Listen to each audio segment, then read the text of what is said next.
Yes, gaming. A pastime that most of us have shared with each other at this point. You're gonna suck this cup clean! Anything from the first 8-bit consoles, or if you're old enough, television Pong consoles, to the modern day high-fidelity gaming that most of us came to love. However, to some, for either locational or personal reasons, gaming is very expensive. Like, really expensive, to the point people have to think you have to drop big bucks to have good performance within somewhat modern or popular titles. Shh, hey, get in here. What if I told you, with a little bit of patience and deal searching, you can come out with a gaming computer that you can enjoy all for a very reduced price? After many months of issues and literally years of searching, I come to bring you the $60 gaming computer.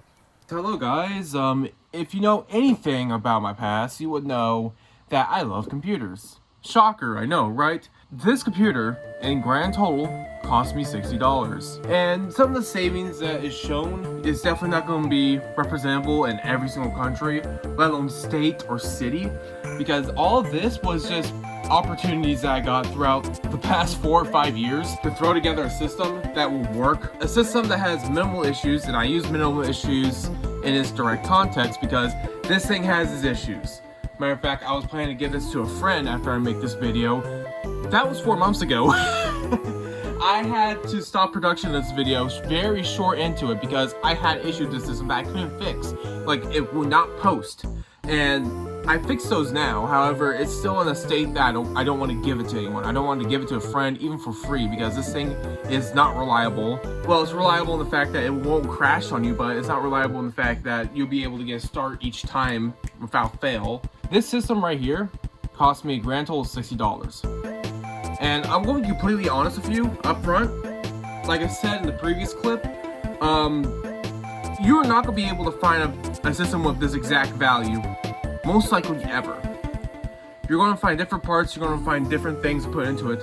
This is because for the past 4 years, and using this as my main ones, I've been searching for very good deals. And the main reason why that I was doing this in the first place was because I need a computer that was more powerful. However, I could not afford those big cards and big things back then, without knowing legit 4 months after I started that project that I was getting enough money to buy myself, or well, build myself a nice computer. However, this has always been in the background as like a long-term project that every time I find like good components for cheap, I will throw them in here. And that started with RAM. That was put in the system 2 years ago. No, 2021. That was 4 years ago at this point. Later on, I installed a NVMe and also the graphics card, which is the most recent part put in here. So let's crack open the system, shall we? I just love how easily these computers come apart. Now, if you were to look right here, that's the NVIDIA Quadro K1200. And you're gonna see soon that if you've seen, you might be getting some deja vu from seeing this card. And that's because it was a part of the video that one of the first new videos I released on my channel, where I was installing RAM and a graphics card into my, server. It did not work. The graphics card didn't, the RAM does. But hey, we all have to make, compromises sometime or somewhere. For $60, I was able to get the main system, which came with, the Lenovo M710E when I first got it. It had 4 GB of RAM and an Intel i3 7100 and 4 gigs of RAM with a 500 GB hard drive. This system alone, when I first got it, it was for $5. That was an amazing deal back then. And it still is an amazing deal. I got this was like back in 2020 where I got this system, and I kept it in the background for most of the time. I did not use it. However, when my laptop started to shit the bed, not really shit the bed, but I realized I need more power, I realized the CPU in this was more powerful than the one in my laptop. So I ended up splurging a grand total of around $20 in RAM. This is 16 GB of RAM. Now you may be thinking, you splurge, very cheaply. Yes, but to put this in consideration, this was the midst of a chip shortage, and I got that 16 GB for $20. And a Corsair kit for practically new. I found on Facebook Marketplace, the person that sold it thought it was DDR3 RAM, but from the pictures I could have told it was DDR4, so I picked it up. And now this thing is rocking 16 GB of RAM at this point. And I proceed to use this system as is with SSD, a 500 GB SSD for like years. Then I ended up building my own computer, and this thing was put on the back burner for ages after that point. I've started putting more parts into it over time, and now it's at this point. There is a 500GB NVMe, which again I got that for essentially free because it was from a system that I was upgrading for a friend, and they gave me that for free because they didn't want it anymore. This was the boot drive out of that laptop, and now the graphics card, which I got from a friend, $20. Now you're asking, why did I say it was $60? Well, $60 is including the adapters and the keyboard and mouse that I got for this. I'm not going to be buying a monitor in that price range. Matter of fact, most of the time, from friends I knew that built computers or have computers and they don't have a monitor, they just use their TV. So, altogether, this system, along with keyboard and mouse, was $60. The main issues come here. For the past 4 months, I was unable to get this system post, let alone I knew it was from the graphics card. And that scared me. No matter what combinations of adapters I did, no matter what I did, the system would not post. Unless the video was unplugged from the graphics card. And that confused me. Then I never thought of anything else, and I shelved it for the 4 months. Until yesterday when I got this thing to work. And I finally got the idea of plugging the video output once it's done posting. And that worked. The system works. For the longest time, that was the biggest confusion point of me. Because I plugged in this card in 5 different systems, and if video was plugged in, it will hang the entire system, no matter what. So I'm assuming that this is a slightly faulty card, and it's just...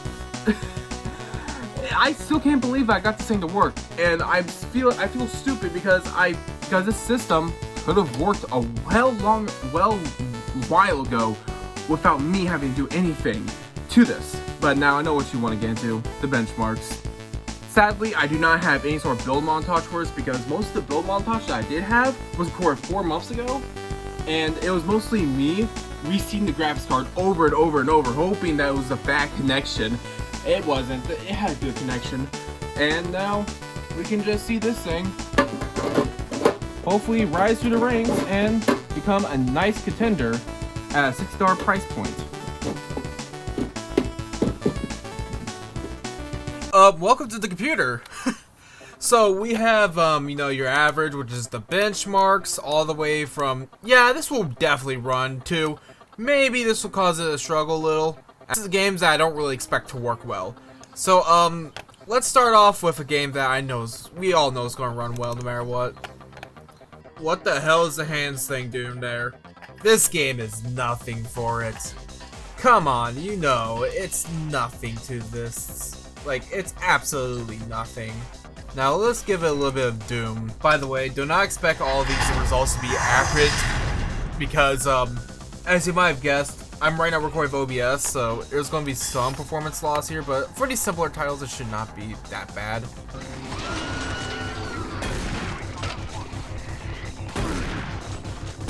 Now let's get to Batman Arkham Asylum. This is a game that I actually never played. I'm going to be honest with you. Ding, ding, ding, ding, it's round 2! Sorry, lads, gotta run! I got places to go, people to slay. Alright, we all know what Half-Life 2 is at this point. It's gonna run well.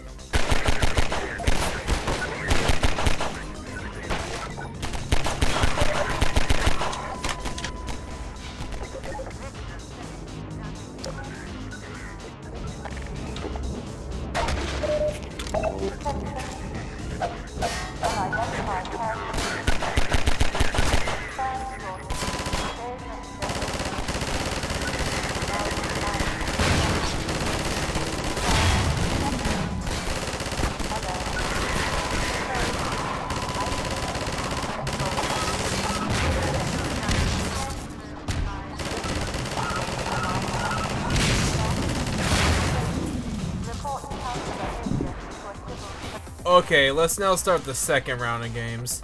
These I feel like are going to either cause the computer to bog down heavily or just straight up fucking crash or whatever. So let's start with we can do Portal 2 or Spyro. Let's try out Spyro first.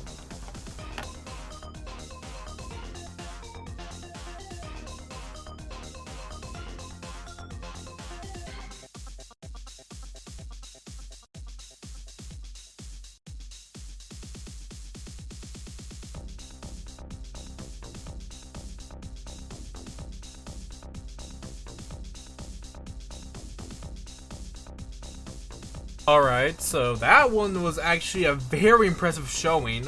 Like, damn, didn't expect that. Let's start off with Portal 2. I'm going to expect it's going to run fine. The broken glass by myself.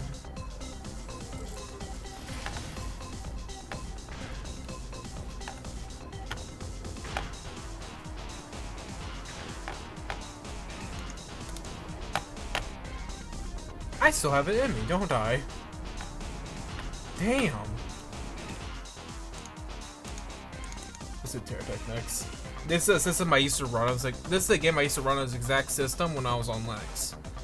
And I know how this game, how this game runs pretty well on the system with UHD 630 graphics, and let's see how it does.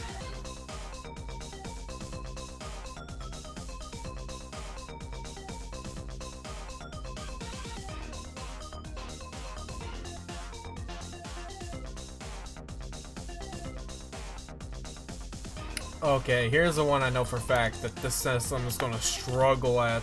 Spyro, it did a good showing actually with, medium settings, 30 FPS. That's not that bad for a computer that has, well, parts that are really old. To be fair, the GPU is only 2 years older than the rest of the system.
We're down to the final stretch of games right now, which includes Ahead Time, Wreckfest, and Hitman 2. You know what? I'm going to start with Wreckfest real quickly.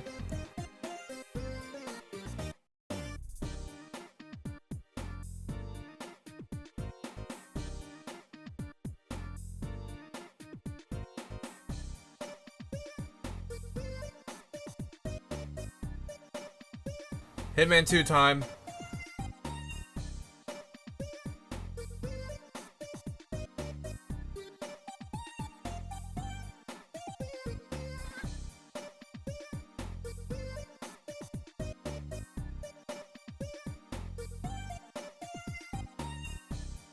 I expect this to run better than both the games, these games in this category so far.